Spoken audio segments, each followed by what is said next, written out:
അജയ്യനായി മാറുന്ന ഒരു ഷാഫി പറമ്പിൽ, തരംഗമായി മാറുന്ന ഒരു ഷാഫി പറമ്പിൽ. സോഷ്യൽ മീഡിയയിൽ ഷാഫിക്ക് വേണ്ടി ക്യാമ്പയിനുകൾ ഇങ്ങനെ നിറയുകയാണ്. എന്നാൽ ഇവിടെ ഷാഫിയെ വെട്ടി മൂലക്കിരുത്താനാണ് ഇപ്പോൾ LDF കൺവീനർ TP രാമകൃഷ്ണൻ ചില വർഗീയ പരാമർശങ്ങൾ അഴിച്ചുവിടുന്നത്.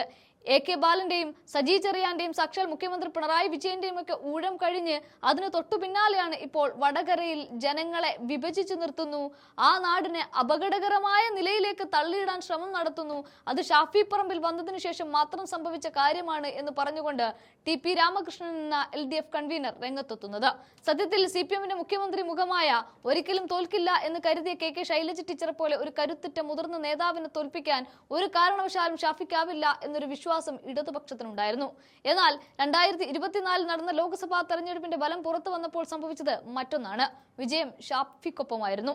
എന്നാൽ അതിനു മുൻപ് കഴിഞ്ഞ നിയമസഭാ തെരഞ്ഞെടുപ്പിൽ BJPയുടെ കരുത്തുറ്റ E ശ്രീധരൻ എന്ന പൊതു സമൂഹത്തിലെ വലിയ സ്വീകാരനായ മെട്രോമാൻ തന്നെ പാലക്കാട് ഷാഫിയെ പരാജയപ്പെടുത്താനായി BJP ഇറക്കി. പക്ഷെ അവിടെയും ചരിത്രം കുറിച്ച് ഷാഫി പറമ്പിൽ തന്നെ വിജയിച്ചു വരുന്ന കാഴ്ചയും കാണാനായി. അതിനു പിന്നാലെ ഇക്കഴിഞ്ഞ പാർട്ടി പുനഃസംഘടനയിൽ കോൺഗ്രസ് വർക്കിംഗ് പ്രസിഡന്റായി KPCCയിലും മുഖ്യ സ്ഥാനം തന്നെ ഷാഫി കരസ്ഥമാക്കി. ഇങ്ങനെ തൊട്ടതെല്ലാം രാഷ്ട്രീയത്തിൽ പൊന്നാക്കിക്കൊണ്ടായിരുന്നു ഷാഫിയുടെ മുന്നേറ്റം. അവിടെ ഷാഫിയുടെ വലം കൈയായ രാഹുൽ മാങ്കൂട്ടത്തിലിനെ പെണ്ണുകേസിൽ പെടുത്തി അകത്ത് ഇല്ലാതാക്കാൻ നോക്കിയ കൂട്ടത്തിൽ ഇതിനെല്ലാം ഒത്താശ പാടിയത് ഷാഫിയാണ് എന്ന് വരുത്തി തീർക്കാൻ മനഃപൂർവ്വമായ ശ്രമത്തിന്റെ തിരക്കഥയും അരങ്ങേറി.